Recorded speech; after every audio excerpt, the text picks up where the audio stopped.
it's now November 4th, 2021. So the first thing we want to do is make a motion to amend the agenda. It looks like when it was posted, a couple of things were left out. So we wanted to make a motion to include input for next agenda, next steps, and that's for next meeting, and then also add public comments to the agenda. So moved. Thank you. Anyone second it? Okay, thank you. Okay, now that that's done, we're going to do quick introductions because I skipped that part. I'm taking notes, can you? Sorry. So we're adding, at the end of the agenda, we're simply adding input for the next agenda, right, / next steps. And then a public comment period of 10 minutes. So that's what's being amended. Yep. Somehow dropped off from the first draft. I have that on. Oh, yeah, this is the one that revised what I printed, but maybe a different one? Okay. Okay, well, just in case, we'll add it anyways.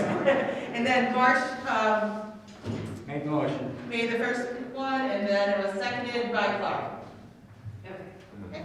And then I forgot introductions, so I will start with introductions. My name is April Dunham. Mark A. Diamond. Brian Core. Marsh Hudson Knapp. Lauren Wilcox. Lynn Mazza. Ben Hasselhoff. Jim Byers. Sarah Beth Ward. Pam Harper. And Clark Evans.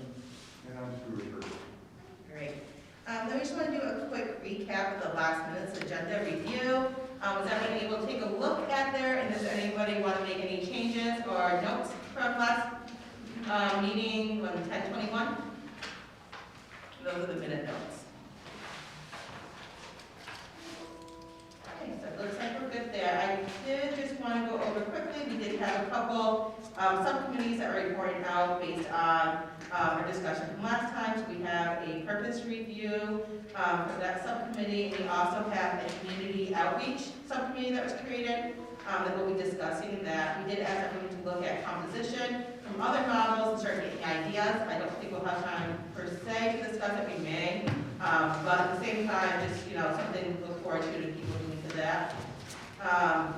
And then I just had one quick question, actually, for Stu. We had a question from last time. Just seeing if we did have the answer. The question was, is it state law that an internal investigation has to happen first within the BD or BPD before it's passed into another entity? And I emailed to everyone Title 20, which Okay. outlines the process. Yeah. So our internal investigations start with the chief. Yeah. Title 20 does allow an outside organization to do those kinds of investigations. Okay, great. And that was posted onto our task force website too, I believe. Yes, it is. Yeah. I'm sorry, I tried to read Title 20 and it was like, the legalese was just too thick for me. So is it state law that we can do an independent one simultaneous with the police's investigation, or that the police has to do it first and then an independent police can do it? That was what I was unclear about, and I think that's really relevant. Yeah, I'm not sure I can answer that question. Okay. On that vein of thought, while I was reading the Bennington Police Department's investigation of the complaint process, and in Title 20, it seems to me that whatever committee we finally formulate is going to need a heck of a lot of people with investigative and legal skills. And I was thinking more along the lines that we should allow the various investigative processes to play out, and the committee serve as a final review of their findings in concert with laws and policies and so forth within the community, and publish a concurrence or non-concurrence, which of course will be sent to you, the town board, to accept it. Yeah, but that's what we do with that. Right, but the idea of, I keep hearing something that people are looking toward actually putting together a separate investigative body. And, I don't know if the people who we finally end up with on this committee have the time, the knowledge and skills to conduct, a thorough, legally and policy-way comprehensive investigation and report. I think the PD, by its very nature, is an investigative body, and if in fact their internal policy for investigations is acceptable to the community and this board, I think we should use this proposed committee as a secondary oversight of those findings. I've been doing a lot of research on other things, and So can I just respond to that? I suppose my understanding is that that was the primary intention in creating and moving forward with this body, meaning that it was intended to be a voice for community concern and oversight and review of complaints to make sure there's a sentiment that there's transparency and that there's accountability, but not to per se be conducting investigations by any means. And in fact, you know, there's actually something on the news the other night about the Albany Community Police Oversight Committee, and they were actually petitioning and putting on the ballot to have the right to hire their own independent investigative committees come in and do a, you know, side-by-side kind of, really, is that your review? And I'm not sure that, I have never sensed that that's the direction that we were going in. I sense that really we were staying within a community space and that oversight was not intended to be a secondary review of any investigative nature, like in depth. Unless there was a complaint, right? Like I can see that committee saying, we don't feel like this doesn't feel right to everyone. We're hearing this from the community. We recommend to the select board that there be a secondary review. Like I can see that being a part of the committee's role. Does that make sense?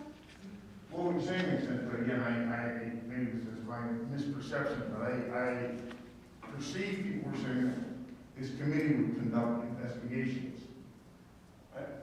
Brian knows better than I do, but I think in some of the larger cities that have these entities, they actually do have staff that do the investigations.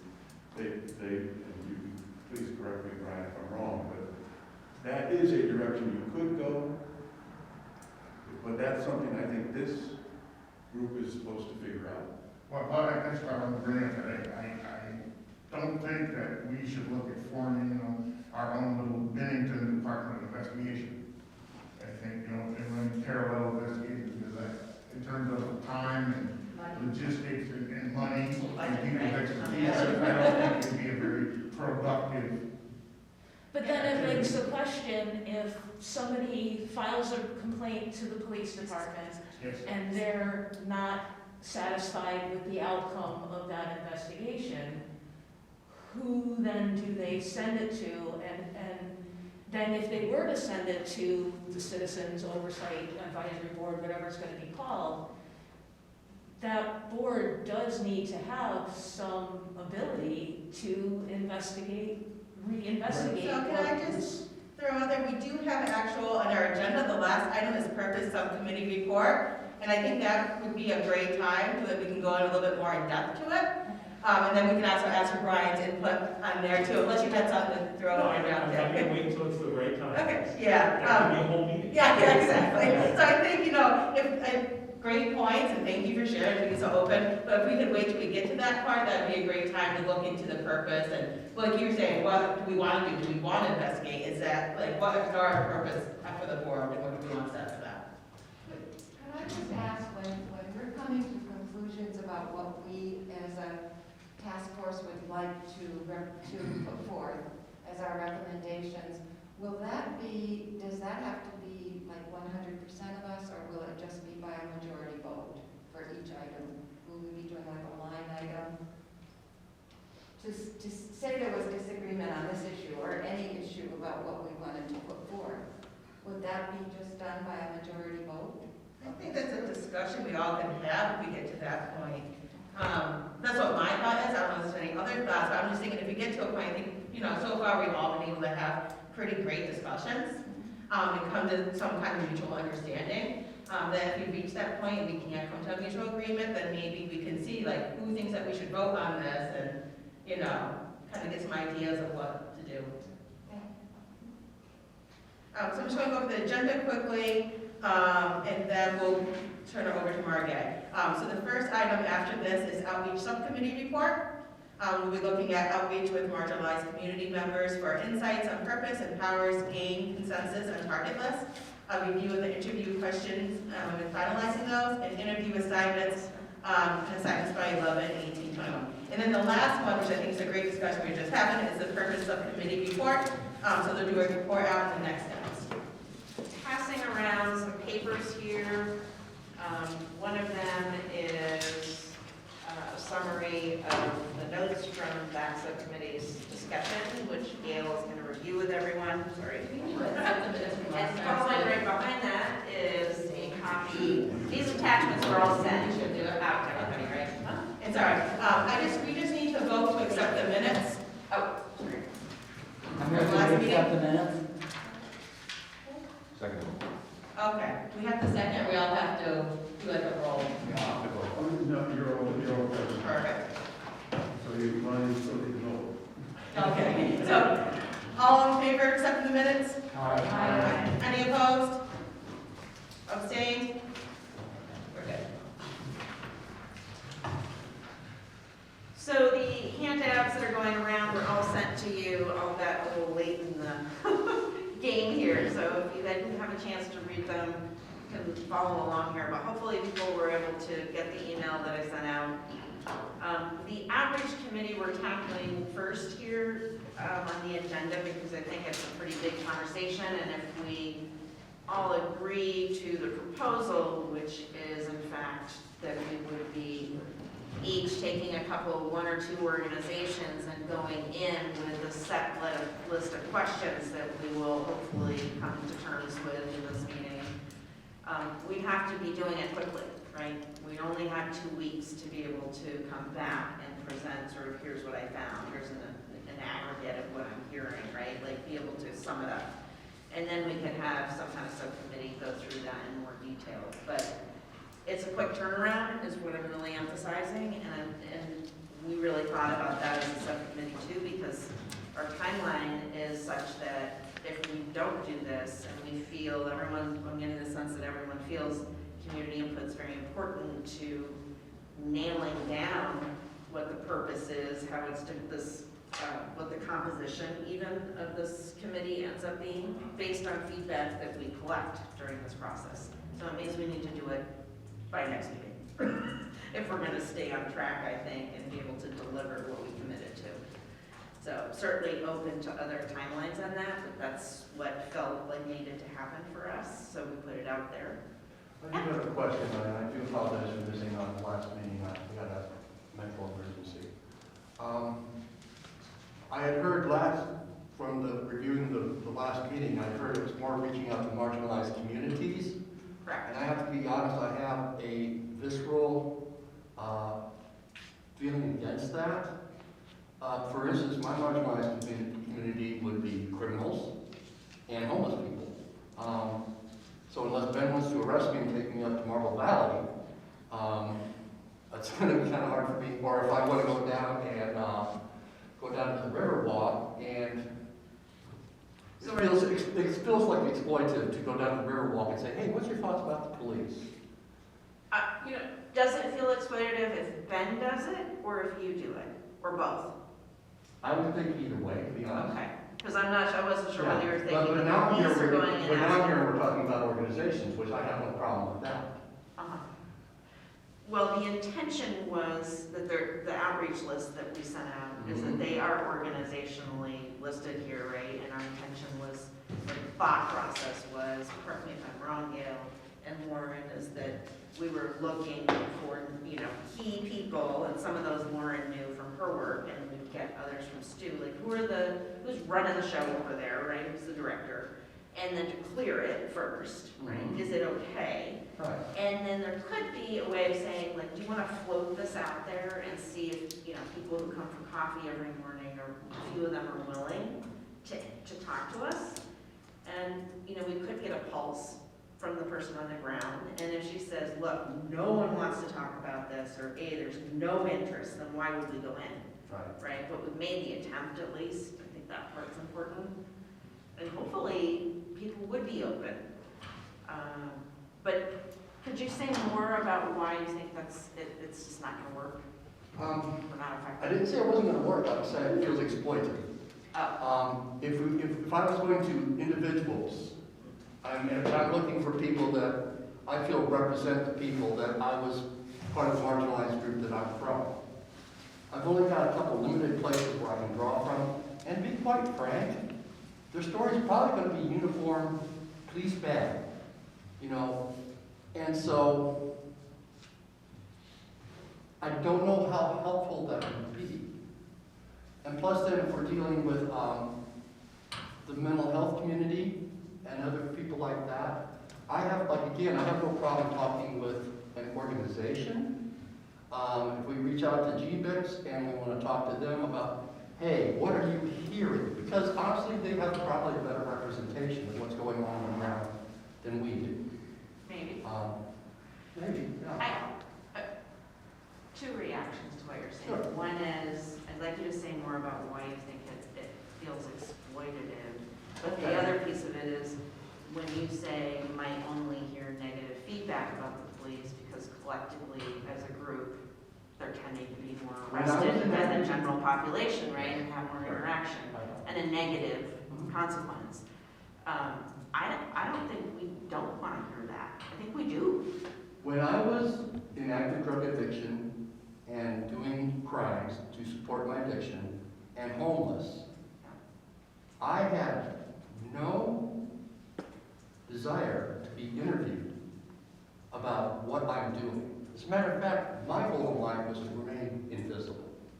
And to be drawn out actually made me angry and confrontive. Okay. I really appreciate that. Yeah.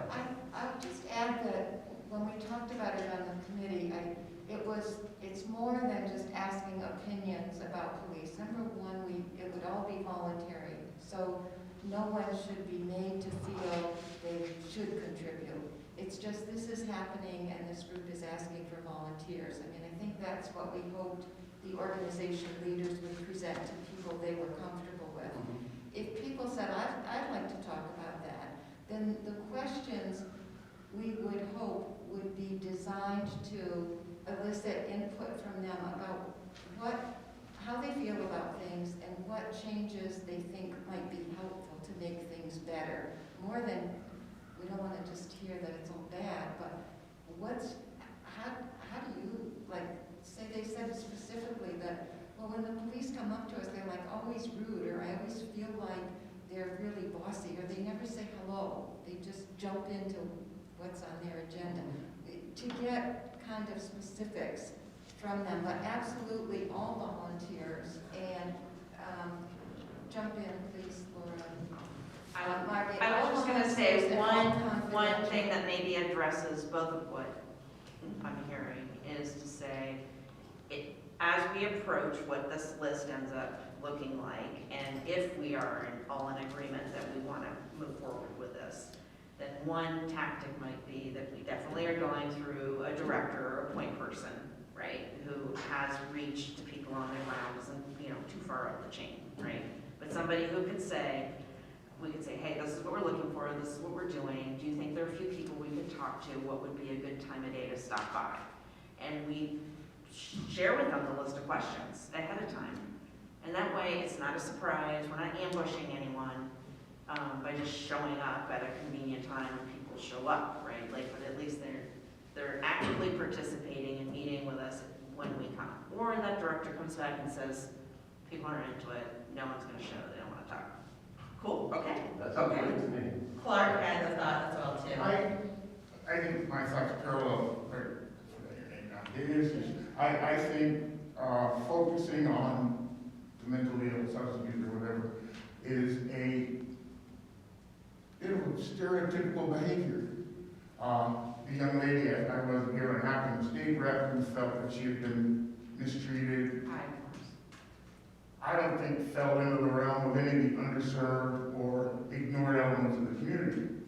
So someone who, of means, educated, employed, or whatever, can still have a negative experience or perception of the police. And I think to build our focus around dealing with folks with mental illness or lower socioeconomic groups, labels, it runs the risk of labeling us to be more of an agenda-driven advocacy organization than a representation of this town of Bennington population. I want to see so it sounds like Jim and Clark, is what I'm hearing, is you want it to be, not so focused on marginalized groups, but I think we do need to get their voice in, that's why they're marginalized. But at the same time, you'd like to have it just like the, and I don't know how else to say it, because everybody's a citizen of Bennington, but just, all citizens of Bennington. Does that sound? I think representative advocates representing the community as a whole. And, I think, and I see all the time, folks hold up X group of people as these are the victims, or these are the people who the system has forgotten, and these are the people we need to take care of. And meanwhile, there are other people who had equally unpleasant or negative experiences who feel marginalized. And I think that this group should not embark on a pathway to generate more marginalization. It should be an inclusive community look. I think the thought, and I could be wrong, but when I saw the marginalized groups, it's also having a voice for them, because they may not feel as comfortable. But I can see your point about doing other, all citizens of Bennington. But I do think having, in my opinion, and this is, I wasn't on this subcommittee. I like that we included more marginalized communities and kind of gave them a voice and an outlet. But I would like to see all citizens too. I have it open maybe to all citizens, but then what would be the best way to get that out too as a whole? I think because the primary charge of the online committee is about reviewing complaints. Correct. And the kind of complaints that are gonna be coming forward the majority of the time are gonna come from the majority of the arrests, right? Which unfortunately are probably gonna land squarely amongst the marginalized populations. So I sort of feel like we have a really big job to understand the voices, since it isn't all of our collective experience. I strongly disagree. We have an obligation to see that every member of our society feels valued and listened to. We're not disagreeing. And I think if we structure our activities directed toward representing or over-representing any element of our community, we are in fact part of the problem and not part of the solution. I just think this committee should not be known as an advocacy for any group other than the people of Bennington, period. Yes, some of these people in these marginalized groups have had negative experiences, but I would be talking out of my hat to say the majority of the people in this community who have concerns or disagreements with police officers are marginalized. And as I said, I just moved here full-time a year ago. From what I've read in the papers, it seems like a good number of the people who have made the press don't represent or don't really fall into what we might describe as a marginalized group. Most state representatives aren't marginalized in the community. So I think we need to be a little more open to the idea that we represent the community, not any group. We represent every group. I think Jim had another thought. Yes, and I hope I didn't take us down a rabbit hole, and I'm hearing what you're saying, and I appreciate what you're saying. My concern was, like I say, based on, I honestly think that the marginalized communities do need to have a voice into this and ownership if we're going to ask them later on to trust this process. And I have to be honest, from also the perspective of a white male, I get listened to quite a lot. People with means in Bennington have no problem having their voice heard. My only concern was I didn't want to ask separate individuals, hey, how you doing? I'm being simplistic, and I apologize for that. But I like I say, and it came from my gut, and I explained that from the beginning. I know that back when I was in that position, it was not gonna go well. Yeah. You know? I think that's really important, and I'm so glad you explained that, because, my God, we want to be sensitive for sure. And I do hear, Clark, I hear what you're saying. This has to be all of Bennington. I agree completely with that, and I'm 100% on board with that. I do think that we can take some time to at least get input, and I like the way Mark put it, the framework that you put out. I'm completely fine with that. I was just opposed to like picking out individuals with almost ambush style. Was Yeah. you know. And I don't think that's their goal. I think, just giving marginalized people, that voice. And I think Lynn and then Marcia after has some thoughts too. Yeah, I see your point, but I also think if you look at like the IACP report for Bennington specifically, or like broader nationally, the statistics, the reason why we keep talking so much about marginalized populations is because they're the people who are disproportionately affected by policing. And so that disproportionate impact is really why we end up focusing on the marginalized communities. I think Brian can tell us about Professor Henry Gates and policing, how disproportionately he was impacted by it. So, this is not again, I just don't want to become an agenda-driven committee. The agenda should be a voice for the people of Bennington who perceive they've had a negative or unfair treatment or encounter within this community's power structure. Regardless of if they're dirt poor or if they own 2 houses on, Bennington Boulevard. I don't really care in that sense. Everybody, in my opinion, should feel they are respected and their concerns are listened to and addressed. I just want to jump.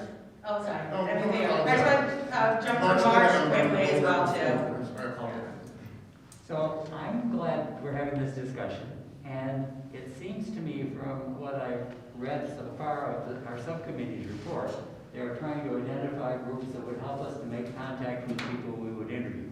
And it seems like one of the things we might want to do is be sure to include some sort of average life groups, like maybe the VFW or, some just sort of ordinary community groups that we could interview some members of, along with groups, other groups, so that we had some of that representation. I think that would be a very easy and sensible way so that we get good input from people. That's it.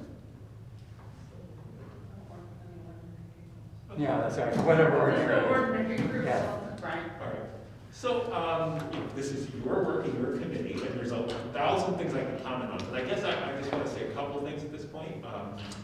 For me, I would urge you to think about how this input actually affects the purpose and work of the final committee. I think that's an important piece, and people have opinions and ideas about who's affected and how they're affected, but it's important to really kind of keep that in perspective, that this isn't, you're not just trying to get the climate or hear people's stories, but it's for a specific purpose. And then the other part around that is that in what I've seen in other places in my experiences, you do want to make sure that everyone has a chance to have input, that every part of the community has an opportunity to be heard. And my sense of this was the part around marginalized communities was to ensure that their voices were heard, because being marginalized, it's harder to hear their voices. But I guess as an outside person, I would caution about centering everything on those voices and more making sure that they're included, that they're heard. And again, it's in that broader perspective. I mean, you're not trying to recreate the IACP report. You're trying to figure out what does that input tell you about how exactly to structure things and what the purposes and powers are. So, in broad strokes, I think everyone, pretty much has a sense of review, helping to improve policing, helping to make sure people who have complaints feel that they're being listened to and those complaints are addressed. And then it's just getting down to the details. So I won't go on and on. But those are my 2 suggestions at this point. That's great, Brian, thank you. So what I'm hearing is sort of a meshing of points which is that when we look at the list of organizations to outreach, we want to make sure that we include on that list tonight some organizations we feel are representative of the community at large and not necessarily indicative of a specific marginalized population. So, VFW, is that what you suggested? Oh, that wasn't me, I think that was Marsh. Oh, Marsh. Yeah, something like that, right? Like, that'd be great on the list. I'm sorry, Joe, but I don't know what the common practice is here, but things like community surveys, again, we know that those tend to overrepresent the people who have voice, but that's also a way to ensure, because part of the goal is to make sure that people feel that they have that chance to weigh in, that people don't feel like they aren't part of the process. Didn't the town just send a survey out? Yeah, so I think we said the 19th, they should have data back from it. We should be able to have data back from it. We just gotta remember it's two different collection points of data, like the questions they ask will be a little bit different than ours, but it's still a good source of data but we'll just have to think how to apply that into the generalized public, so when we get to that point. And the survey closes tomorrow, Friday.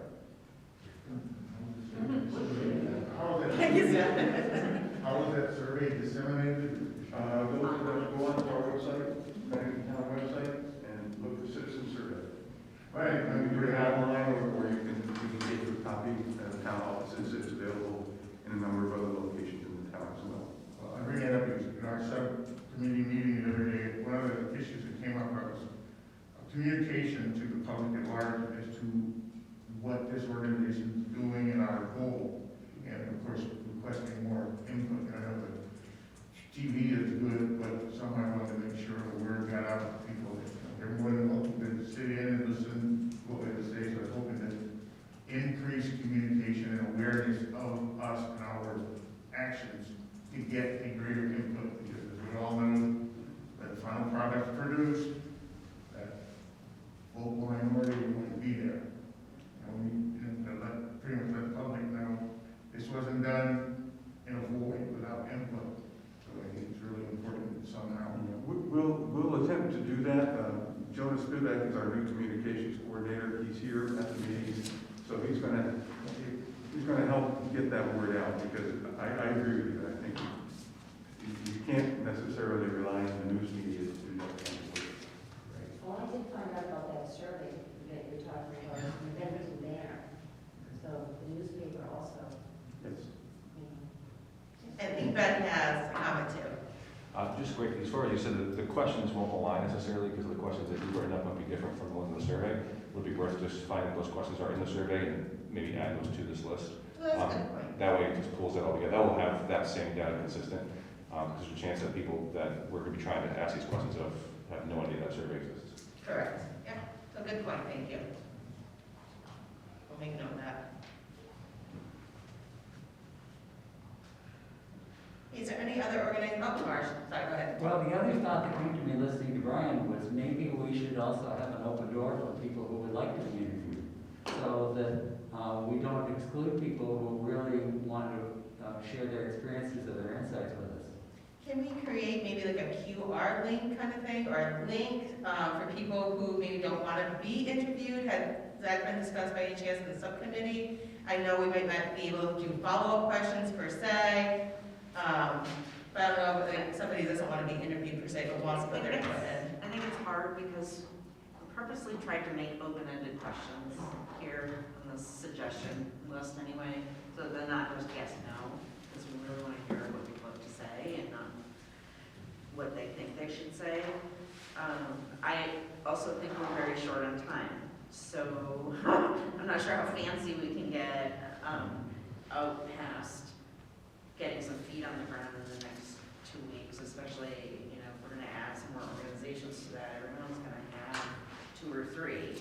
And I think if we move back towards this point of knowing that we'd be going to a centralized person at the organization, asking for permission and interest before attempting to get in there in person, and then either you're gonna meet with the director, right? Because they say, I'll talk to you, like, I can give you feedback, but I don't think anybody individually wants to meet with you. And we say, that's cool, right? So I think we're just gonna have to maybe go case by case on whether we actually get individual people willing to sit down with us, or whether we're gonna get more of an aggregate sense from each organization. With it 2 weeks, I don't know if we're gonna be able to say, hey, we'll schedule time for you, or we'll do one-on-ones, or we'll set up an online survey if you don't want to speak. I don't know if we have the capacity to do that. That's all. I have a lot of concerns about our time and capacity to get this done, yeah. I thought it might be helpful if Brian could help us. This is a 3-month window to complete our charge. And I wonder if Brian could help us with a timeline or an experience that he's had with other groups to complete the items listed in the charge, so that we're prepared to provide him. That's a super great idea. Yeah. Suggested timeline. I guess I would say I don't have anything off the top of my head to offer, but it's something that Kathy and I can get together and do that. Although I do think, in some ways, it was sort of laid out by the select board as well. So I think there's pretty much a template. And it's just a matter of, can you move through that template, in the time allotted? And so it's that balance of having these rich discussions and also moving through and getting the purpose decided and all that. So I guess I'm also a little unclear about exactly what our finished product is to be. I mean, I know it's recommendations, but are we just gonna generate a list of recommendations and kind of put that back in the select board's lap, and then they're back to the drawing board to make our recommendations into usable laws and rules and that kind of thing? I'm not really sure what our end product is, what we're. I was thinking it would be recommendations by topic in the 4 areas. And that's going to generate a lot of discussion, and I think that's why in our subcommittee we were a little nervous about how much time we could dedicate to interviewing citizens. Because we said we wanted to get the input before we wrote the purpose, and then the purpose has to be translated into goals, if I understood Brian from last meeting. So then we're going to have a lot of discussion, I think, about specific recommendations. As Clark mentioned earlier, what do we want to recommend about who does the investigation and how is the oversight done? And are there policies that we'd like the police to look at to ensure that certain steps are followed with every investigation? I think that's a lot of nitty-gritty work. Ben? My impression from reading what the timeline was set out to be and how everything was supposed to be playing out was that we were to develop a proposal for what we believe should be the framework of that board. And it's up to the select board to either adopt that, kick it back to us, because after we submit in January, I don't think this task force is supposed to end until March. So the idea being that gives you another 2 months to play with whatever the select board wants corrected or doesn't feel satisfied with, for that to go back to the select board hands to either approve again or deny, and then go back to stage 1 if that would be the case. My impression was that we were to develop an actual proposal for the formation of the committee, and that was to be either approved or denied by the select board. I could be wrong, but that was my impression based on reading. Mine too. Mine three.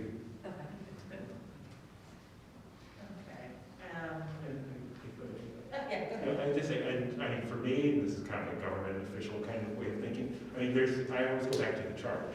And the charge says very specific, the Safety and Equity Task Force shall develop recommendations for the name, scope, structure, membership, and responsibilities of a community safety and equity board. And then those are the areas of focus. But that's really what this group should be delivering to the select board in January, is those recommendations about name, scope, structure, membership, responsibilities. That's helpful, but for me, that helps me to stay focused on the task. Gail, do you want to say any more about the discussion we had as a subcommittee before we, I guess my sense is maybe we take a look at the organizations first and feel like we've got everybody represented, and then after that, take a look at what kinds of questions we're asking. Does that make sense? Because questions might change, I guess, if we change our list significantly, right?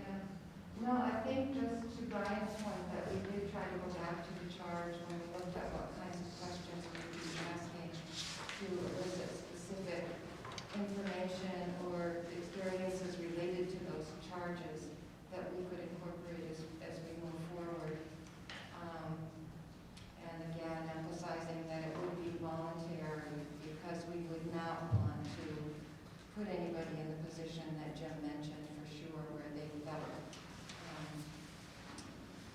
ambushed in any way, and that it would remain confidential. We wouldn't be using their names. We might in a report indicate what group they came from.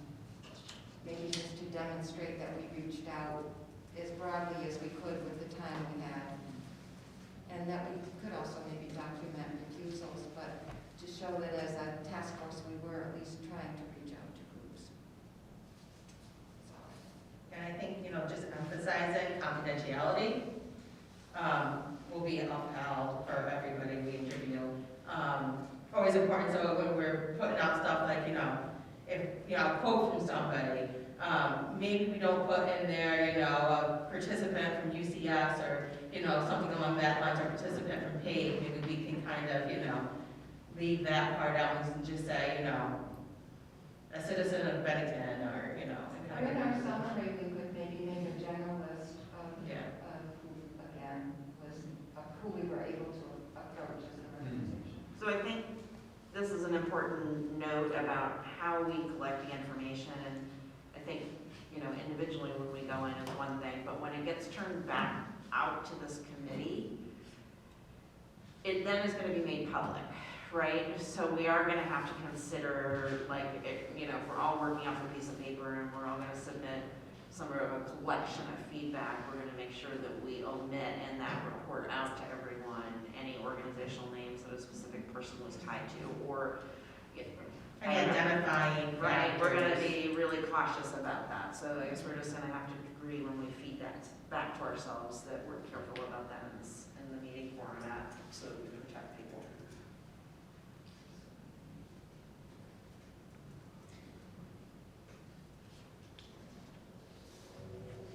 I'd just like to say that I'm really enthusiastic about the subcommittee's idea to do interviews. I think so often we have these surveys and only the talkative people who are used to being listened to, like me, who preach sermons for 45 years. So telling you all the wisdom of the world, I'm happy to do it unendingly. But we want to really be able to learn from the experience of people that we don't really know very well, and what their challenges are, and what it's been like for them, and how the police department has helped them, and what would make it more helpful for them. That kind of interaction really needs to happen in private if we want it to be confidential. Having an open forum, for example, which a lot of times you try our survey. Surveys get the people who like to write, and open forums get the people who like to talk. But we really want to be able to hear the voices of people from whom that just isn't a cup of tea. We normally would not hear from, because we'd have a survey and say that's the best we can do. So I'm really grateful for the committee's idea to do these interviews. And I like the fact that people with limited literacy skills, we can reach them too and get their opinion as well too. So I think that touches on that point too. Now, I did have a question when I was reading the report, and I think I kind of figured it out on my own, but I just want to clarify. So in the second paragraph of the report of the Community Outreach Subcommittee, it says, they agree that your charge from the task force is to present a plan to reach out to the wider community of marginalized citizens for inclusion and recommending a purpose statement.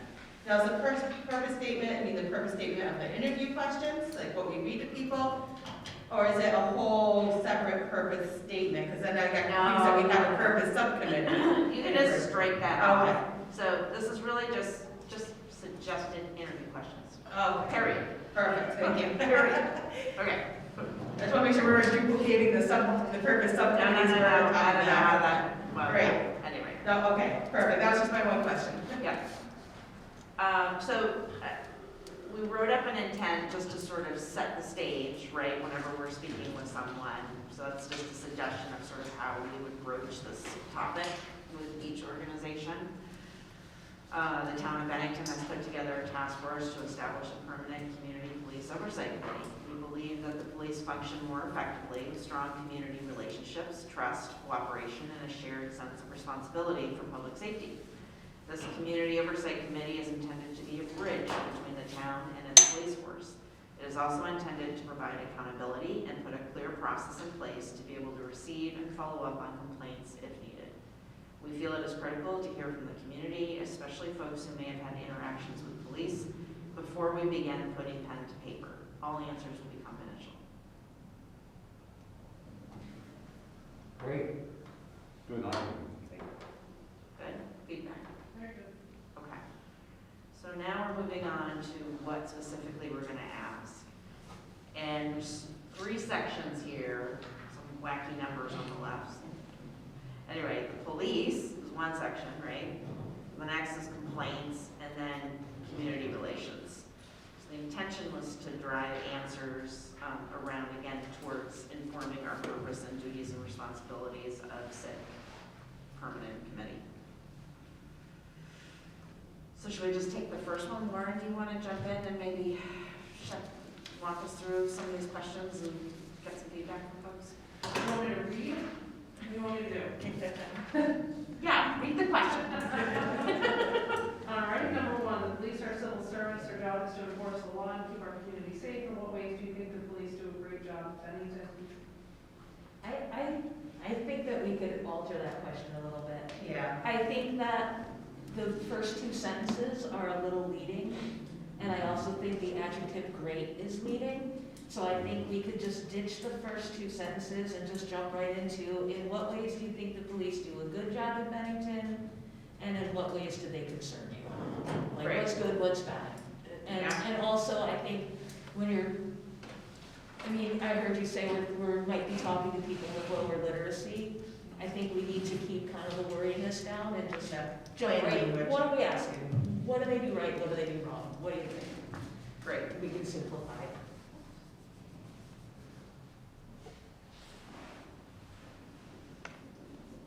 Okay. So then that moves us on to number 3, since we combined 1 and 2. Do you feel there are groups of people that are treated differently by the police? I feel like we're talking to those groups. And I'm not sure that they would be able to answer about how other groups are. It's really more about the person we're interviewing. Well, I can see your point, but I think too, me as a white female, I can say, yeah, I think there's other groups that may be marginalized and not recognize that. So I guess I was just gonna say, this is not, hope it's not words or anything, but I think you want to maybe be very specific about the Bennington police, because I think, in my experience, if you say, what do you think about the police? People talk about police. People don't talk about their experience with the police. They talk about what they think policing is like. Very good point. So we're saying, I think we should strike 3. What do you think? Strike question 3? Less questions is better. Yeah, I think it can also be potentially leading as well. Yeah, yeah, good points. All right, complaints. Tell me what you don't want me to. Well, the question is maybe, do you think there's anything the police could be doing better? Or it would improve your perception, how they treat the community? Well, you the first question, number you go 9. into it, yeah. Yeah. I think a number one. If you're asking a question about the police, you're going to ask about potential downside, I think it's imperative for balance to say, well, you know, what can they do better? Or, Well, I think, all right, so what if we say, what aspects of the Bennington police concern you? What could be better? So I was wondering if we do change it to, are there aspects of the police that concern you, so it's not so leading? Good point. And then Marsh has a comment. So, once we started on this, like on Monday, I remember the community presented me with a couple of different articles that really stunned me. And they were called, they were from a website called Strong Towns. And the first one was most public engagement is worthless. And the second article was most public engagement is worse than worthless. And they talked about asking the right questions, and this is what we're all working on, I think, and what the groups are working on. Some of the things they said was, for example, sometimes we ask people, like I said, for example, if Steve Jobs was asking people a question back when he invented the iPhone, if he asked people, what would you like in a communication device, people would say, remember those little things that were like cassette recorders that were a little big Walkman, I guess they were called. They were thinking in terms of that, and we were asking people to make how do we do things? What he said was, what these two articles said was, we need to ask people based on their own expertise, things that they can advise us about, where they really are experts, which is their own experience. So I was trying to apply that to some of these things here. One of the, so I had some slightly different questions. Have you had any interaction with the Bennington Police Department? Did you feel like it was a positive or negative experience? That's the next one.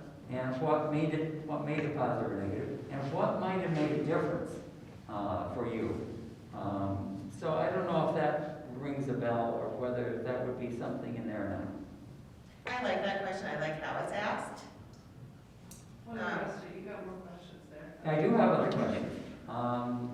So these are, I just brainstormed after having read these articles, and you have it actually all those lists on the sheet that says questions, if you want to just look.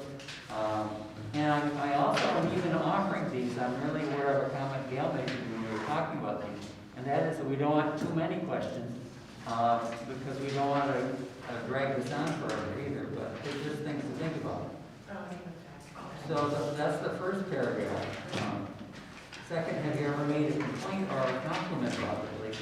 And I hope throughout our work we keep remembering compliments. We happen to have in our subcommittee on purpose a police officer, and I was talking to Ben about complaints that he received and compliments that he received. He said, well, we don't receive too many compliments. And I thought, back when I was working as a minister, if I didn't get a fair balance of compliments with complaints, I would have given up. And I thought, part of what's of concern to me, and I think to all of us, is being supportive of police officers as well as challenging and keeping everybody growing and doing better. So hopefully we'll keep those both in mind. So I put, have you ever made a compliment or complaint about the police? Do you know how to make a complaint? Would you need help to make a complaint? I talked with another group of people, and they were saying it would be great if if our team, not our team, but the board, actually would assist people in making complaints and compliments, so that people who have a hard time writing or have a hard time talking to people or are afraid to be identified if they go into the police office, that they would have people, somebody like from the actual board, where they could sit down with Jim if he was on the board, and he could help them prepare the item. Yeah, I think they do touch on those too. I was just reading their complaint section. Mm-hmm. Yeah. On Yes. those two. I really like your list of questions, Marsh. Yeah, they just. So the next section was, has the board of the Bennington Police Department never helped you feel safe? Because I thought one of our commissions was safety and equity. What has contributed to your safety, and what would have made you feel more safe? And do you feel like anyone on the BPD understands your challenges and needs? One of the big things about community policing is trying to make it so that the police, as they're working with the community, really senses what it's like for people who are having a hard time in life, so that they feel like this person who's coming up to them isn't just some scary bad guy who's always trying to get them, but that they're actually somebody they can team up with to have things work out better. And I have to say that, maybe I shouldn't say this, but I'm going to say it anyway, that having been on our subcommittee has been really great, because I've gotten to know Ben, and I've gotten to know another member of the police department, Scott Legacy, in working on the walkway. And both of them make a real point of getting to know the people that they're talking with, of listening to people, of trying to build a relationship with people, and that's so in tune, in my mind, with community policing, and where I hope we'll have the whole department heading. And I'm not saying they're the only two who do this either, because the only two that I've got to talk with very much, but it's very exciting to me to see them. I think Jim had a comment too. I have a request. I would request that we get documents and things like this, and thank you, Marcia, because they are great. I learned by reading and doing, and especially during the pandemic with masks on, my hearing is not the best, and so These are awful. I'm not able to, but I would request that, it sounds like great information, I wish I'd had a chance to read it earlier and process it. And That's I fine. apologize too, because I know that's a problem. And to be honest, I found those two articles that were shown to me on Monday. And then I got thinking about what we could do when we talked with Gail on Thursday. So all this has happened in a very short time span. And it doesn't, and we may, you know, it's a problem with our short time limit, but I really appreciate what you're saying. Yeah. Getting it out in advance so you can look at it and think about it is really important. Yeah, like today, I came in eating my lunch and my dinner sandwich, because I didn't have a chance to stop today, so I don't even actually know when this stuff got sent out. I didn't have a chance to see it until I did here. I could have saved this 20 minutes by going down a rabbit hole if I had this previously, like last night when I was doing my homework to read it. I had this part last night, I didn't have that one. I didn't get the email. Yeah. So the purpose subcommittee was sent out Tuesday, at 3, but that's okay. I think the point is that when we introduce new materials, we bring something that we may have individually read and got excited about and want to share.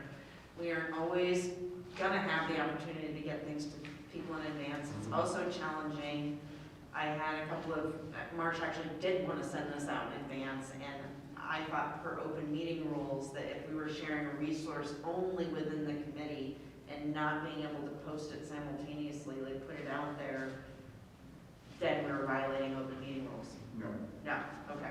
Because it would be posted after you've had a chance to take action. And, Okay, Yeah, I think as long as people don't start discussing it over Right. time, you cool. can send it out, but then don't comment, don't discuss it. and I don't know what email list you guys are using. The only emails I'm getting are from Beth in the town. Oh, okay. Well, let's get your email after, and we'll make sure that's resolved. I just want to point out, we are running very short on time. We're a couple minutes over what we had planned on for this segment. So I'm not sure if we can, but this is very important, especially if we want to get the data back by the next meeting. So I'm not sure if there's any thoughts about taking Marcia's questions into account and how to work them in. And if we can get through the rest of it, or if we should extend this a little bit more. I'd like to suggest that we just send this back to your little subcommittee to wrap up, because I think all of us, it's gonna take us a long time to sort through all this, maybe not. The only thing is we can't discuss it though, I don't believe over email. So if there's changes we want to see made, it sounds like it may be limited, we can't discuss it over email. So what happens if, but what happens, Yeah, but us as the regular board members are Right. able to.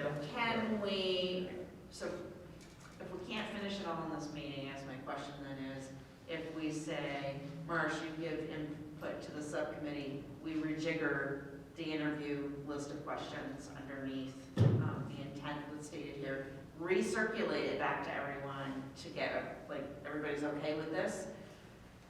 Is that okay, and then we can move forward, or do we have to wait until next I meeting? think recirculating to everyone in the group then that breaks public meeting law, because then we're deliberating. So it's the majority of the board and it's not open to the public at that point. And I Can think you would send- authorize the subcommittee to just do it. Yeah.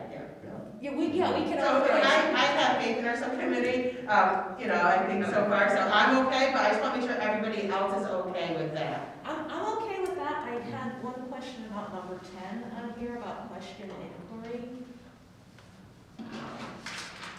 Where it says, can demographic information be collected on a voluntary basis provided by the person, not recorded based on the officer's assumption?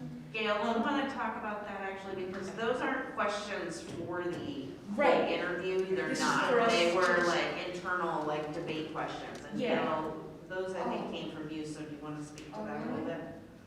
Well, I have a specific comment about that one little piece. It's important to record the officer's assumption, because in the instance of where you think that there might be biased policing going on, it's really the officer's assumption about the person's identity that's driving the bias in that situation.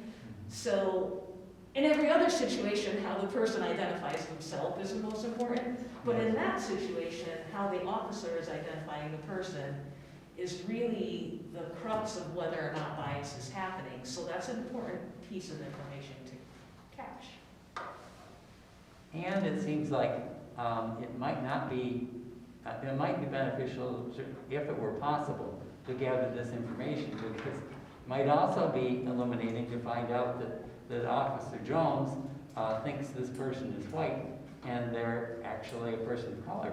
And so they happen to do better than the person of color because he thinks they're white. So the having both might not be bad, but the question I think is still a good one. Is it possible? Because there's no sense in talking about it if it's not possible. I think Ben clarified things in our meeting the other day about the citation book. It's a state standard format, and there is an area in there where you enter the five different areas that are identified on the form. There's no provisions for anything else. And that being a state mandated form for officers to use, us trying to add additional information or something, I think might exceed the purview and authority of the committee. I think this came up as a discussion that is more policy related, police policy or police procedural related, as opposed to what we were working on as a subcommittee, and so we just put it out there as a thought. Okay. So would we, just for clarify, on our surveys, would we be asking for demographic information for the people that we're interviewing? No, Okay. I don't think so. I mean, I say no. I was just wondering what the thought was. It wasn't not our intent, right? We didn't write it in, but I think as a subcommittee, we talked about it, because one of the city groups has a nice little demographic checklist that you could use, and I think our committee agreed that that might be a little intimidating to the people that we were interviewing. So we said no as a committee. And I totally see your point, like asking somebody and checking off the thing would kind of be intrusive. On the other hand, how do we say that we spoke to marginalized groups if we don't have the data, that demographic data about who we talk I think by virtue of going to these pinpoint organizations, I think that's what we're attempting to do without being invasive. Right? Yeah. So it sounds like there is no opposition to the subcommittee going back and redoing the questions, include Marcia's, and then sending it out to us. Okay. And then part of the homework, just to be on track in time, was to identify some organizations, at least two, that we'd all be comfortable reaching out to talk about doing this survey. So are you saying that they are going to give us assignments this week, or they're going to or what's the timeline for example? You're just going to have the questions already, the organization selected. What's the plan here? We're looking for feedback by the next meeting, which means the interviews have to be completed in the next 2 weeks. So that means that we're finalizing questions. I mean, I think the goal would be subcommittee comes back by Monday with a list of the revised questions. Everybody already knows at the conclusion of this meeting which one or two or whatever many organizations they're gonna approach, and we have a contact name or Stu's gonna get it.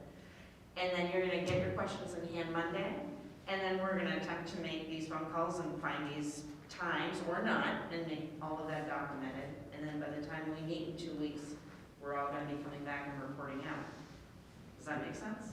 Yeah. Question. Oh, I'm sorry. Of March, in your ministerial role, is there a, Yes, based on organization where the various ministers or representatives of various faiths have a yeah, there's an interfaith council, Greater Bennington Interfaith right, Council. and you somehow add them to the list, I think that would cover a very broad spectrum of our That's community. maybe But that's great.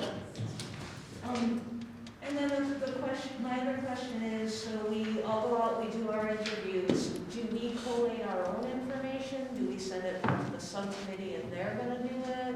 Or how is that next step gonna work? I think it'd be helpful, in my opinion, to have one group do it. just because I think we're all interpreting it, you know, our own way, it might be tricky. Okay, At the so, same time, we could always have a discussion, I think, at the next meeting. I'm not sure what your subcommittee's thoughts were. Maybe just to go over maybe some of the findings. okay, If so, we had, I think it's gonna be tight, that's why I thought we weren't gonna necessarily have time to get everyone's, like, quote, data in to one centralized point, be able to summarize it and get it back by the next meeting. I think we're probably, with people's schedules and everything, over just a 2-week period of time. I was just trying to be realistic, and then, all I was asking was for everybody to come with their staff, like, however you wanna organize and then those we'll go pieces. around the table And and say, then well, everybody we're will gonna report use out, that. and then you can turn it all in, and we can make it into something that's a resource for everyone moving forward. Yeah. So I know that's a lot more discussion, but I don't know how else we're gonna. My other thought is maybe like a survey monkey, like we can input data, but that can be hard to do without having multiple people, that could be tricky. And I think Marsh had Well, it seems like if we are doing an interview, we want to be making notes for each of the questions that we're asking. I would think there would be enough to ask each person who does the interviews to do as thorough a job as they're able, to make notes and then turn them into one group that would evaluate them.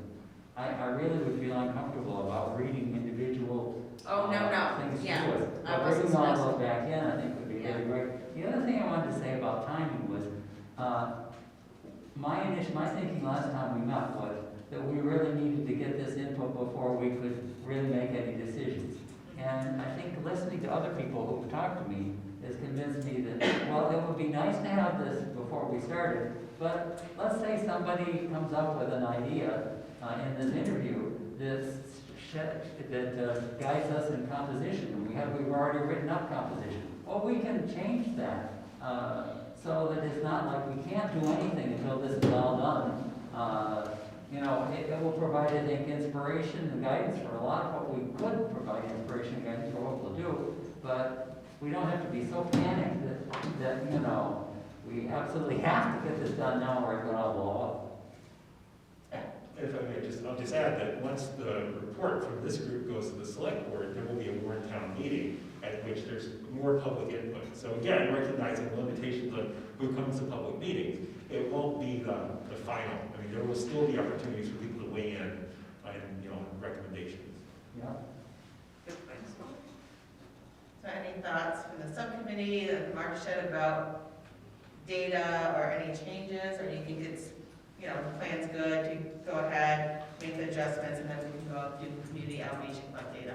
If I can just summarize what I think I'm hearing here is, we're going to decide whether giving the power to the subcommittee to make those questions, finalize those questions, distribute them to everybody as this is the questionnaire list. And then before we leave tonight, we'll each have however many organizations we're supposed to be in contact with. So all that information will be done by the time we get back at the next meeting. Correct. And then it will be our individual responsibility to say, I have 10 interviews here, and what I'm seeing in this 10 interviews is blah, blah, blah. And then Laura will say her 10 interviews. So I think we were envisioning themes, right? Or maybe some examples, like I heard this, but to your point, Marsh, again, for confidentiality, I wasn't thinking about reading or even identifying in this meeting space, but really saying, here's what I was hearing, right? And then if everybody turns in their handwritten notes and all of that into the subcommittee again, then we can compile that and figure that out later. I think just not putting any identifying information on the surveys, just from the beginning, just like to say that again, is very important. We want, you know, definitely maintain confidentiality, so if that includes omitting, you know, a name or identifying a characteristic, just something to think about. I guess I think this is a question for the town manager, but would these documents, could someone request all this documentation as a public records request? Once it has been turned in, technically, yes. Once the committee has reviewed it, it then becomes a matter of public record. Okay. So So there might be, people don't need to worry about stuff in their own notes, but whatever comes out of this final group. the summary, If done. you don't share Okay. those notes with the entire committee, then they remain private.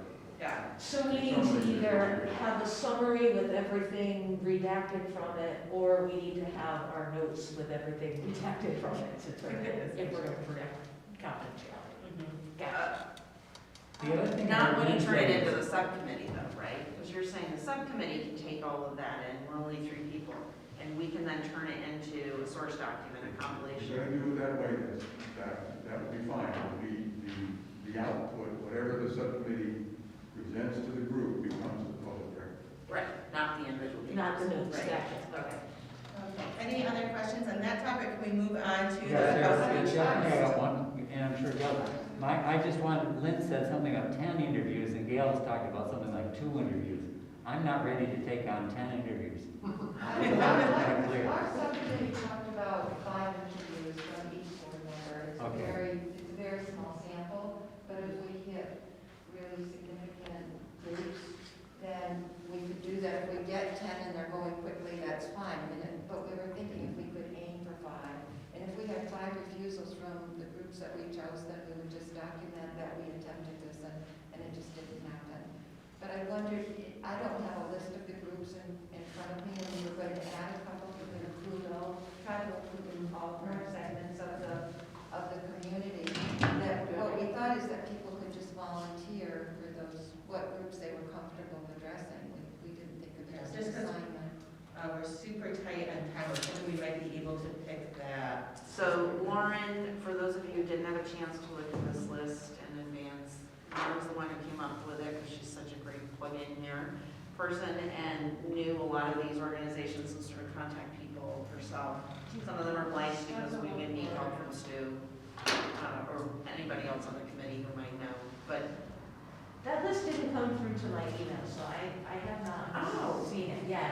I saw that it was referenced, but it didn't come through. Maybe we could just list it off quickly, so everybody. So it just sounds If you got this in your email as an attachment, it was at the bottom of that email that included all the organizations. Yes, you So if you got this as an have a attachment list, Lauren? from RA, Okay, Lauren. if you got this in your email, though, Senior at the Center, bottom of the email, UCS, it's not in the attachment. Hang on a minute, hang on. Hold on. I'm sorry. All right. So ready now? I'm ready. Council on Aging, the Senior Center, United Counseling Service, BCCH, which is the Homeless Coalition, Turning Point, Queer Connect, DCIL, Savita, PAVE, DCF, Harvest House, GVEX, and then we thought Youth and Peer Mentoring, maybe the Twilight Program. There is something out to, the agency you listed with the letters, they're like real titles with the letters. Sure. The name, Yep, what so BCTH is the Bennington County Coalition for the Homeless. VCIL is the Vermont Center for Independent Living. Savita is the substance abuse treatment place in Bennington. PAVE, Project Against Violent Encounters, domestic violence organization. What's that? DCF, Department of Children and Families, so it's like CPS, right? And then GVEX, the Greater Bennington Interfaith, Community services. yeah. I think we should add Mission City to that one, they do a lot of work. We also added during our discussions, the VFW and the Interfaith Council, and then we have the Mission City as well too. Any other organizations anyone can think of? I think, you know, the American Legion is kind of a good crossover, you know, unless you serve in combat, you won't be impacted by the VFW, only in combat veterans. Maybe we should flop it over. I mean, the American Legion is kind of general, anybody who served armed in the military, so I think you get a broader representation. So I think both would be reasonable places, but, All right. you know, the VFW is a more narrow scope. I will volunteer to do the old people council. What a great thing to do. Reason, and I'm senior citizens. Okay. So, I'm sorry, you volunteered to do which one? Council on Aging, Council on Senior Citizen Center. And I thought Brian had one comment. I just wonder if you wanted to include something like the Chamber of Commerce. I mean, That is a great one. I recognize where a lot of the conversation is, but, you know, business people. Yeah, well, do that here. Wow, BBC, we're there. That's a good one. I'll do PAVE and DCF. I'd be happy to do the Interfaith Council and the Center for the Coalition. Got one member's making notes, sorry. Oh, wait. So Lauren's gonna do PAVE and which other one? DCF. DCF, so. I'm writing it too. Oh, you got it right. Yep. And I do the Interfaith Council and the Coalition for the Homeless. Lauren's just gonna do the Interfaith Council and the Coalition of the Homeless.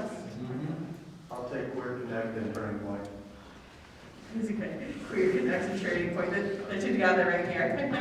That's the easy one, this Jim. And I would like to pick the senior center too. Are we gonna send 2 people to one organization, or is it just gonna be 1 per? Let me, if you, how does Gail feel about it? Does she want?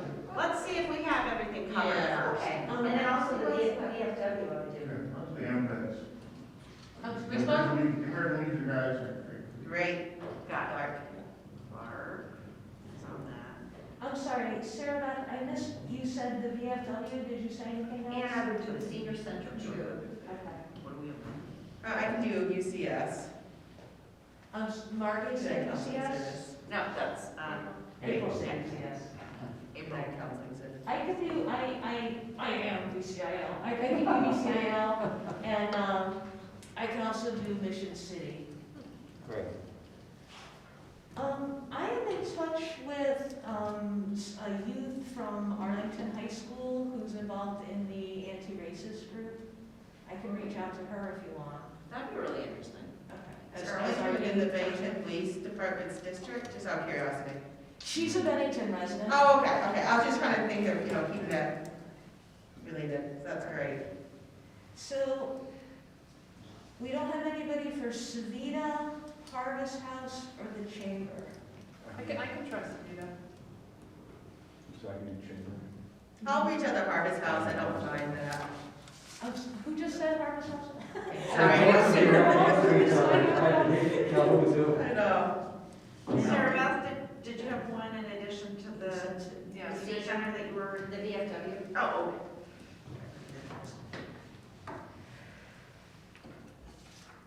Okay, so I have the Council on Aging, Gail is doing, the Senior Center is Gail and Sarah Beth. Interfaith Council is Marsh, VCIL is Lynn, Savita is Lauren, Youth Groups is Lynn, the Coalition for the Homeless is Marsh, PAVE is Lauren, DCF is Lauren, Mission City is Lynn, DFW Sarah Beth, UCS April, Turning Point Jim, Harvest House April, Chamber of Commerce Ben, Queer Connect Jim, American Legion Clark. Did I miss anything? So do we want to have to offer people in the public, in the general public, to be interviewed if they would like to have input in this process or not? Can we have a general contact number? Is that something that we can use the town website? Like could they reach out to the select board or one of you guys and then you forward it on to us or no? I'm just brainstorming. Well, we have public comment at the end of every meeting. I mean, I guess the confidentiality, just trying to think of like other ways that, like I said, there's not a short time frame. We don't have an email, like a general email address for this task force, so there's no way they could reach out to us generally. I don't mind putting my work number out there. if you That want. sounds like a good idea, if you'd be willing. Yeah, I can put my work number out as so well. I didn't actually sign myself up for anything. Oh, So if someone feels, that just happened. So if someone feels overwhelmed or they want to shift, then just contact me directly. But I'll put myself, on the back end of this and try to make sure that we get everything Well, how about if Lauren and Lynn, if they send anybody they get by calls from or emails from to you to interview? And then we have a place to get somebody else, they don't just pile the interviews on your head. Is that likely to happen? okay, so Lauren and I then don't will think accept calls. How will we advertise On the town website? on the town So website? would be- Front porch forum, definitely. Yeah. Where else? So we can, I guess Jonah's the person to ask then, if we can get this on the town website? We certainly could if it's, yeah. And if you will send your phone numbers and name contact information to Cat TV, we'll put a bug up on the video. Okay. So just an aspect of time, we're severely over do for the purpose. 05. Subcommittee report, so it sounds like this is all set. Monday, we should have a list of questions, and we'll reach out to our assigned committees, which Lynn will have in the notes, in the minutes. Don't if the vote to convey the authority and responsibility to your subcommittee. Okay, so, That's right. So make a motion, Do that Mark. by consensus, I don't think we need to do Oh, okay, I'm sorry, I didn't hear what you said. I was wondering, in terms to grant the authority for her subcommittee to actually write and define questions, I didn't know if we had to do, a formal vote or how we codified that decision. And I think you can do it by consensus. If you all agree to that, there's no reason to make a motion unless there's a second. Great, so now I'm going to move on to the next agenda item, the Purpose Subcommittee report, and I apologize, it's going to be limited time. That's all right. We have about 25 minutes if we take into account public comment. I'm going to say about 20 minutes because we also need about 10 minutes for the next agenda. So I think, at least my thing on the purpose thing, last time we met, we came up with 25 kinds of goals for our work. And I think everybody has that sheet. And what we asked people to do was each of us to select 5 of these that for you are very important, but your top 5. And then before you leave tonight, if you would give those to me, I will bring them to our group to review and consolidate and work on a purpose statement based on the input you give us. So this is all the time that I would ask for unless somebody else in the subcommittee thinks there's something else we should ask for. All right. Okay, great. And that sounds like it's a great time saver, so we will get into a big discussion. Done. So we come back. So everyone understand what Marsh just said? Yes. So we're going to we were supposed to pick the top 5, and I apologize. It says some goals. That's the top of the page. And then it has 25. Do you need one, Gail? No, I have it, Okay. I just don't have 25. So March passed out questions, and on the back is half of them, but Oh, there's no. another handout here. I'm going to send it back around. Okay, here, I put them on the copier and said, please make, I know you have one. So, yeah. I'll just, I don't have to hand it out. But, I'll give mine up because I can print them on. oh, I think there's enough. Yeah, well, I don't need to, I got them at home.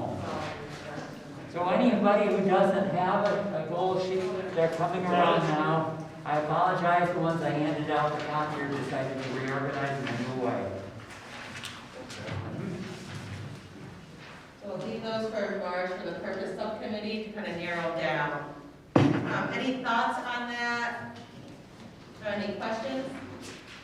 We're supposed to choose our top 5. Right.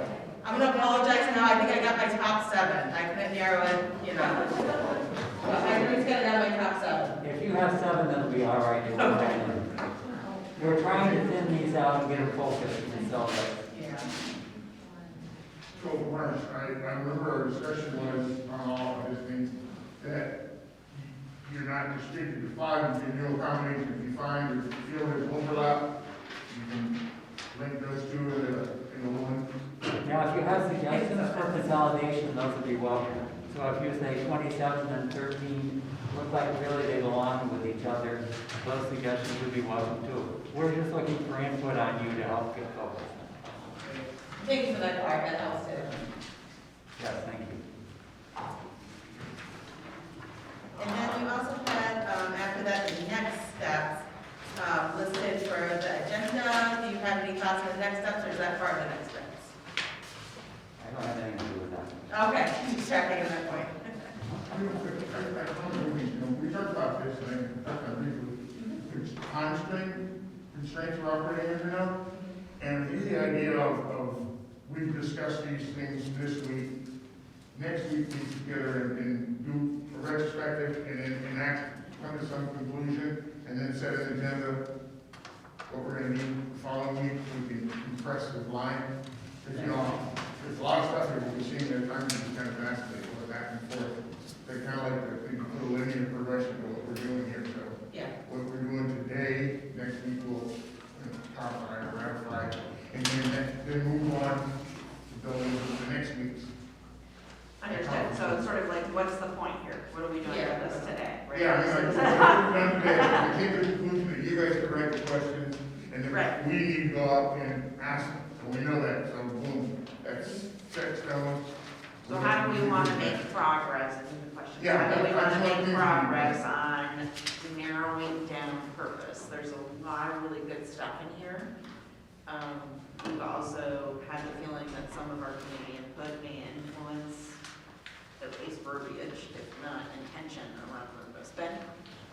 So what I thought might work for is if we collect everything that, from tonight, if you were to compile those lists, consolidate it, if you want to, I can do that. Consolidate that list into whatever the top picks are for the committee. That gives the four of us, before we meet again for our subcommittee, to be able to review that. And then we can develop a stand-in purpose statement, like an idea of something, so that we get some progress. We can then bring that to the full board next week and get an idea about it. And again, it doesn't mean it has to be final. Like you were saying before, we can evaluate what that is. If we like it, we like it. And then when we get community feedback, we can say, okay, well, maybe we need to move more in this direction, maybe we should eliminate this, but at least give us a working template, so like Clark said, we see some progress. I just want to remind us, we only have like 3 meetings left, I believe, off the top of my head. So I think this is our definitely goal is to start working towards finalizing some of these subcommittees and work. We have 3. You actually have one more in November, 2 in December, and 2 in January. Oh, good, okay, good, I feel better now. I got on January, good. That's great, more time's better. No, it is. So I think what I was going to say was, I think in terms of thinking about the purpose of, I would suggest that you think about not so much like how is this going to change the police department purpose, but more the purpose of this final committee. So, and I think that's part of why in the charge it talks about scope, structure, and responsibilities. So I mean, really think about the scope and responsibilities in particular, probably are where you want to focus. So taking these really important questions, and then from that, how does that say what does this actual final committee should be doing? What's its work look like? What are the tasks it needs to accomplish to achieve its broader goal and mission? So I think it's a challenge to kind of stay focused on that, but just keep in mind that this is to create a committee that will live permanently or semi-permanently from now until when it gets changed in the town of Burlington. Too many. Yeah, I think some of the things on this goal list are definitely content, specific, whereas they're not general purpose type things. So keeping our eyes on the general purpose when we're working in the state, absolutely. When I read it, I saw, I kind of broken it down to 2 categories for myself, like what the vision is, but then I saw systems of how do we get to that vision. So I kind of chose the systems level of how to get to that vision kind of point. But, that was just my thing, and I organized it for myself to kind of get, how we're going to get to that vision.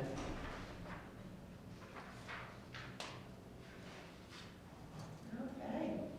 We're doing great in time now. I guess I'd just say one more comment in relation to Clark's message, which the next item coming up, or one of the next ones coming up, is composition. And we've done some work in the same purpose committee to kind of rough out some ideas for the safety, for the composition part. And it'd be great to get the input after we share this, and we'll take it back and while we work at bring something of a draft. So that we'll do what we just talked about, share an idea and then get your input and then rework it so that it'll be a draft for what we could be working toward wrapping up at the end. Right, and I did see that was released and to the town website as well too for a document, I believe. Say that again, sorry. I believe this was released too on the task force website on the town. This, what are you referring to? This draft listing of elements for the composition. Did that go on the town website? No, I don't think On the I website. think it was circulated. I was just circulating amongst us. It's circulated among the subcommittee, but it was not released to everyone. Oh, okay, so we should wait, we're discussing that one. Well, when you get ready to discuss it, Yeah. each of our group will do part of it. Okay. Do we want to make that, we're kind of leading into next agenda, but do we want to make a concerted effort to read that document and get that up after this meeting, and then come back and be prepared to talk about composition and make some decisions at the next meeting? And maybe, Let me say again what I just thought I had said, and see if it works.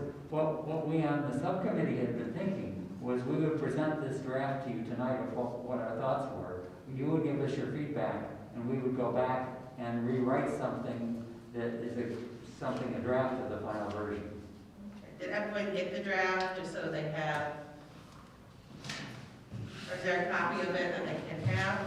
I don't have extra copies of it, I couldn't find It it. was attached to the email that apparently no one got. It would be really good if you could send that out and we could read it at our leisure, because Yeah. if you read it out to me tonight, It's gonna be, so maybe we should So not. there's something that didn't work about this, I'm just saying. I Yes. sent on Tuesday afternoon your attachment, our attachments, and sort of instructions about what we hoped everyone would come in. It did not get to everyone, so I apologize for that. I don't know what happened.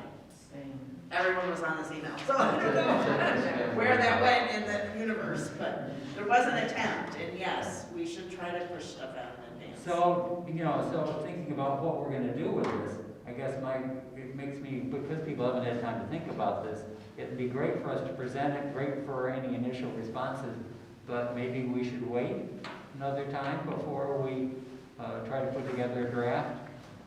or maybe reading that draft can be our homework, and we can come in next time prepared to respond to it. We're also supposed to do homework on other models, Right. other equity boards and their models throughout the US as well too, to see what they chose for composition. So that might be a good homework assignment too. We do have 10 minutes, but I don't know if it's gonna cause a big discussion and it's something we wanna dive into deeper for the next one. Who is on the composition subcommittee again?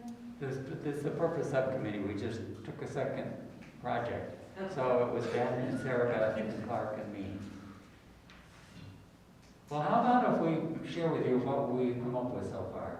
And then maybe it'll be clear and everybody will say, oh, that's so wonderful, just write it down. Or everybody will say, we need to think on this, and then we'll know that next time we'll have had it in print, and you'll be able to succinctly give us your comments, and we can take it off and rewrite it the next week. Does that sound okay to everybody?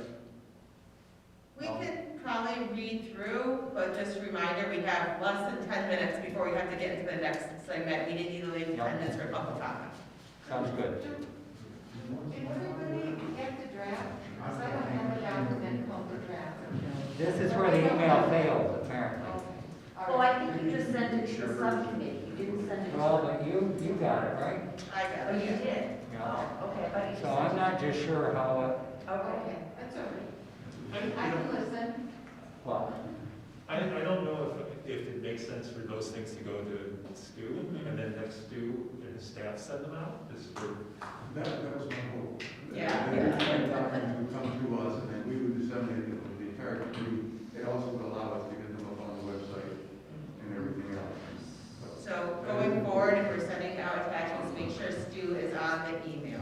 He was CC'd on. Oh, you were CC'd on, I know. I don't know what Well, happened. I was actually thinking that. I got Marcus email. You got mine with all the attachments. Right, because you can. Yeah, so I'm thinking, but then just if it's something that should go to the whole committee, just Yeah. asking Stu to send it. Yeah, you yeah.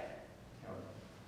so What if we don't read about the composition, we just read about the purpose from what was on it? Because that's what our subcommittee has to discuss. If we just read that portion, that'll cut down time a little bit too, because obviously we're right now.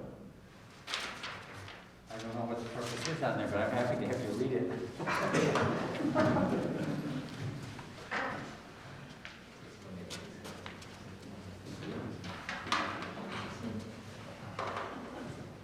Oh, this was all composition, so, okay, never mind, I was thinking something different. Okay, yeah. How about factors to be determined? We maybe just read that section, and that way you'll get people thinking as we're researching and reading this document. Those are the one things that we haven't done anything about. Well, I know, but that's what I'm saying, because it's so open, we can narrow down our vision. Instead of taking it into a wide view, we can narrow that vision down to what really we need to determine when we're thinking about composition of board. Well, I can read the factors to be determined. These are all the things we did do. We did explore the number of members, the length of term, and the term limits. Who selects the board members and members of this task force serve on the initial board, and the commitments of time and training required for people to be a member of the board. So as we're researching maybe other models, something to kind of think forward, what other people use, what makes sense to us individually, and we can discuss it more as a board or task force. So are you saying we just stop with this and we'll print it in? I see us getting into too much detail in 5 minutes, not ending well. Yes, I think that's. We like to talk. Oh, right. Good. Okay. Well, if I may sort of try to plant a couple of seeds, I think as you think about the composition, again, you're still working on purpose, but remember that the composition has to accomplish at least a couple of different things. One is you do want to reflect as much as reasonable the diversity of the community.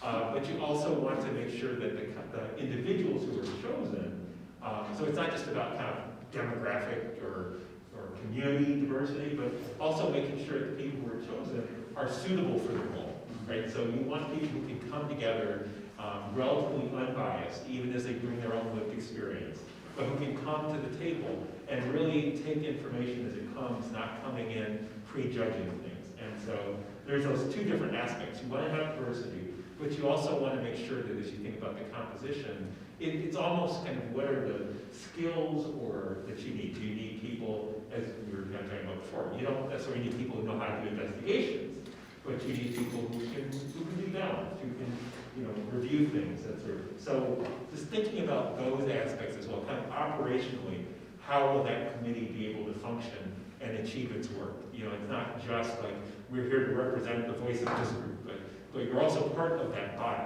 You have to be able to work thinking about all of the interests of the community. Right. Yeah, and that helps me a lot too, when I think of that. So Brian, if you have a few comments about compositions you'd like to share with us, I think that'd be lovely. I think that's kind of it for now. Okay. All right, good. Yeah, and then I know one of the questions we had talked about last time is putting a youth member on there, and then if we chose to put a youth member, what is youth age roughly? I looked at an LA model who considers youth 25 and under. So, just something to think about as we get. 65 and under myself. Yeah.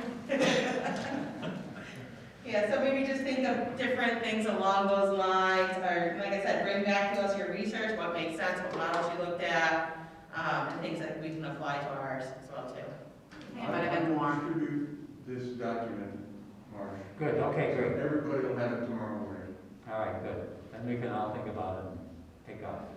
I think it might have been you, Lauren, who said just a caution in terms of involving youth or a challenge potentially, which is that the kind of youth who'd be like me, sign me up for the task force, are likely going to be kids who are pretty well adjusted and go-getters and are looking to add to their resume and get involved, and we may not be getting a quote more representative sampling of kids in the high school. So I think it's just a caution of how do we approach folks, and I think if we can get into maybe talk to people in the mentoring program in Twilight, we might get a better sense of how to do that if we wanted to pursue. I know we already talked about this, but it just came to mind, how about CRJ for an organization to reach out to? What is that again? I can't think of that. Center for Restorative Justice. Thank you. Good. That would be a great one to put on for our survey. All right, who wants to take that one? I got my list. Okay, so I don't know what it's on it. Great. Need to contact us. Did he go? Great, so I think we're on time now for our input for next agenda, which seems like we kind of just nicely did. So it sounds like we're going to work on composition and then reviewing the survey results. And you get a report back on our draft on purpose. Yeah. And any other topics we want to take? Just remember, time-wise, we are a very passionate group when it comes to debates. So. You might want to think about it. Are there, in addition to topics, are there one or two outcomes you want to have? For example, this meeting, one of the outcomes was to have those questions set. And so maybe there is an outcome around purpose. Yeah, so I think you're going to draft, the purpose committee was going to narrow and draft it, hope to get close, or if not a final. draft, and then we can always, and once we get community feedback, adjust as needed. But we'll have a basic template. Is that gonna be another thing where you'll send it out beforehand so we can I read think it? we should wait until we get it. I'm just saying to have it read Yes, out. I think absolutely. Doesn't- Thank you for the reminder. Yeah, and send it to Stu. If he can, It should work better too, because we didn't meet until late in this last 2-week period. So the last few days have been just absolutely crazy. Yeah. But it's very important, Jim, I definitely hear you. Appreciate it. Okay, and anything I'm missing for the next meeting? How would we get clarity on that question about whether or not an independent investigation can run concurrently with the police investigation, or whether the police investigation has to happen first? And then, my understanding is that the police investigation has to happen first, according to state law, but I'm not sure that I'm right about that. I'm sorry, I didn't hear you that. Oh, okay, my question is, I know what the question is, but I don't know what you said about the last sentence you. the last thing I said was, my understanding is that the state law requires that the police do their internal investigation first, and then any independent body does their second. But I'm not sure if that's accurate. So my question is, can they happen concurrently, or does it have to happen one and then the other? I'll try to get an answer. And I think Brian had. I guess I would say just more generally, I mean, again, thinking about the conversation that people had earlier, it didn't sound like this group was moving toward actually doing separate investigations, or, whether concurrent or otherwise. So I think that, I mean, even in my city, right, I'm the director of the Oversight agency, but we don't, I mean, I've had to do a couple of investigations because the professional standards unit, internal affairs, was the subject of the complaint, so they couldn't do it. But generally, in a city of 120,000 people, the police do all the investigations, and our oversight board reviews those. And they may send them back occasionally, ask questions, but we're not trying to do a separate investigation and interview the same people and examine the same facts with a different lens, so. I was just wondering, how many of you guys actually read that annex that came through the email that listed the Bennington Police Department's investigatory process for complaints? All right.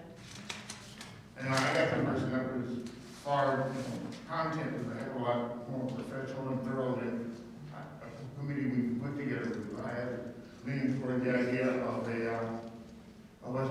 this committee, the committee we found being more of a post-event review or a screening element,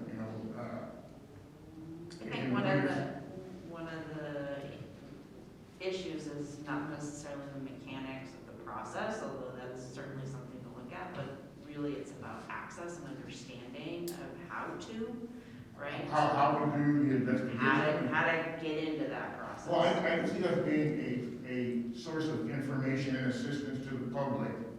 But if, an individual feels they've somehow been mistreated by police authorities, from reading their policy and so forth, there's an entire internal mechanism that kicks into place, and then as it processes, it ends up on the chief's desk. And I was thinking the idea of the chief in all these investigations and their results have to be provided to whatever committee we form, and that committee would use not just review of personal policy within the PD, community policy or standards, to review it for thoroughness. Just telling my subcommittee, I read about it with a guy in Detroit who forgot he shot somebody's dog. He didn't make it in the report. And it was only after someone asked, he says, oh, yeah, I forgot to write that down. And they recommended he be terminated, but the local authority said, no, we're not going to terminate him, and left it at that. So I see our role as if somebody, that report were to come across your desk from a police officer who discharged his weapon and said he forgot he did it, and was recommended termination, and the supervisor said, no, we're going to keep him. I think that's where I want to raise my hand and say, oh, wait a minute, what the heck's going on here? And I see that, the police department looks into something, we review it, and this conclusion doesn't make sense. What course of action we think inappropriate, and we write a non-concurrence or concurrence and send it up to the you know, town board service.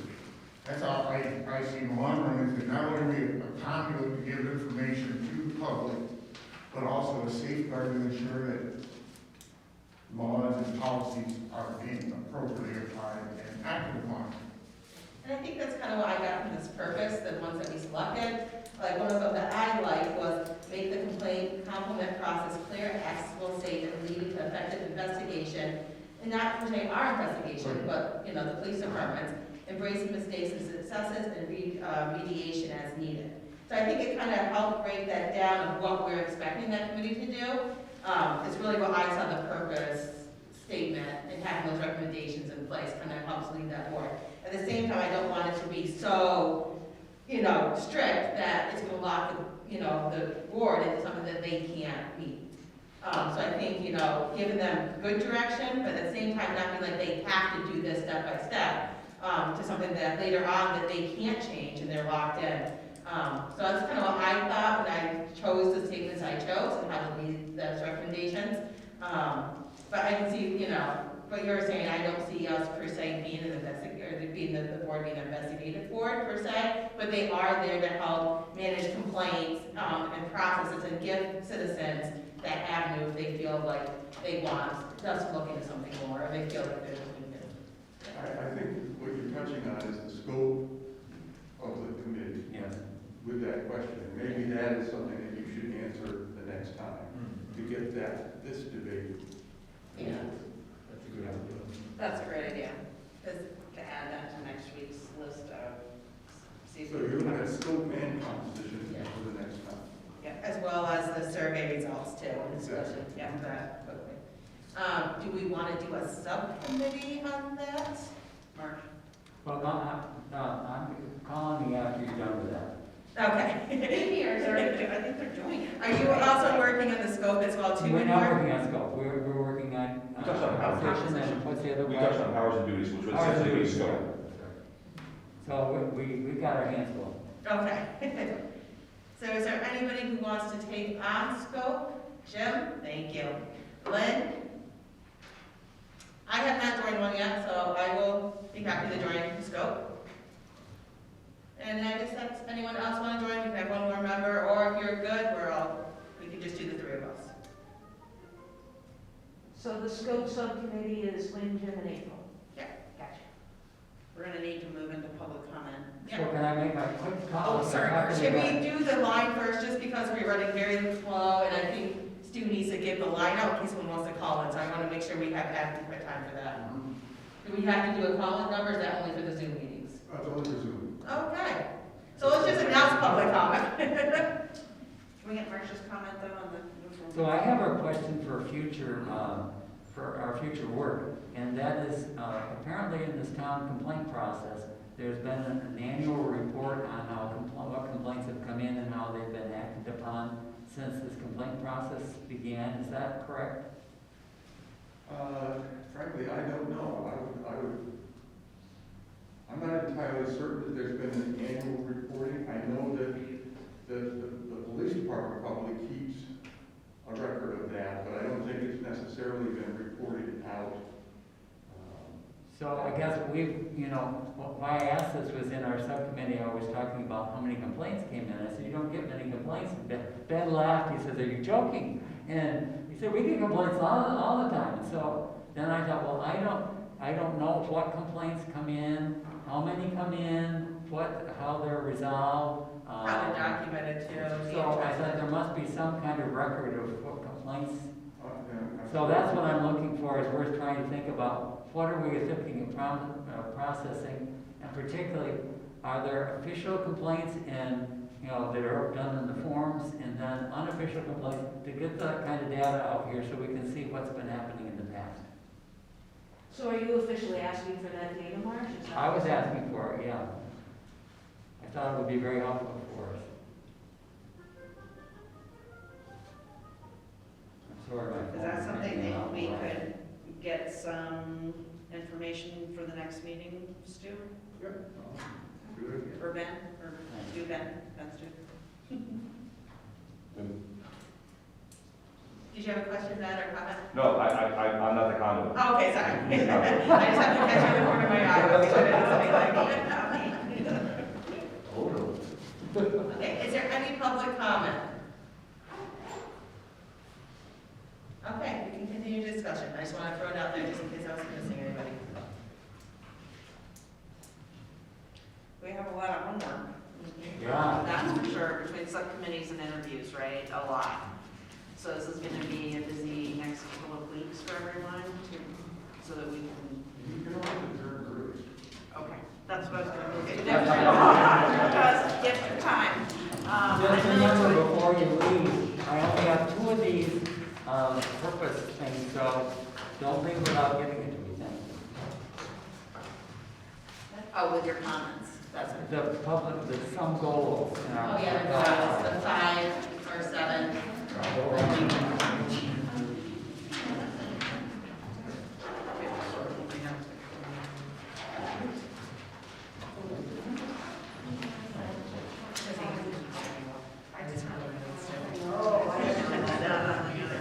I'll make a motion to adjourn.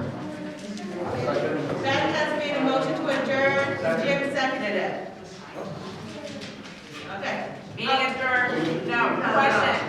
Oh, we have to say all in favor? Got it. Any opposed? Okay. I'm sorry, who seconded?